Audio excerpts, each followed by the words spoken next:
কিবা আমাৰ ঘৰ কিবা বলাংগুৰি উত্তৰ বলাংগুৰিত আৰু কি ৰাতিপুৱাই 5টা বজাত হৰি মন্দিৰত গেটেৰ সামনত গৰু মাংসটো টপলা বান্ধি কেনে থৈছে।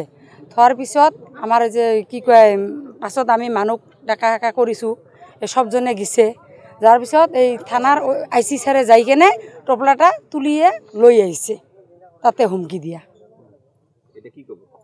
এতিয়া আমি এতিয়া আমাক ন্যায় বিচাৰ লাগে, আমি এইটো ন্যায় বিচাৰ খোজো, এইটোই আৰ কি।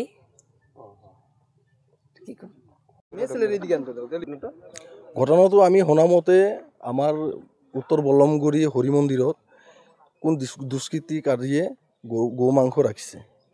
এইটো কাৰণে আমি আজি থানাত আহিছোঁ, SDO ছাৰৰ লগত কথা পাতিলোঁ, তাতে যাই চালোঁ।